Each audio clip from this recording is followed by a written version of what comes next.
I'm doing my GCSEs. I'm in my first year, year 10. My manager is Ayatollah Khorasani.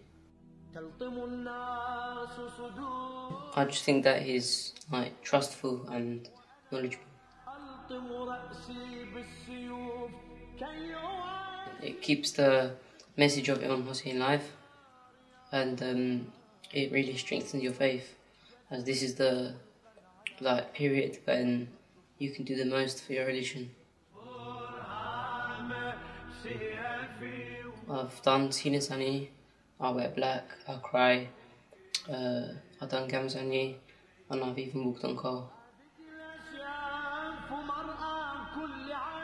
I just felt like my bond with Imam Hussein was strengthening, and it was quite a nice experience, to be honest. I personally think that the more you do during this month, the better it's gonna be for you.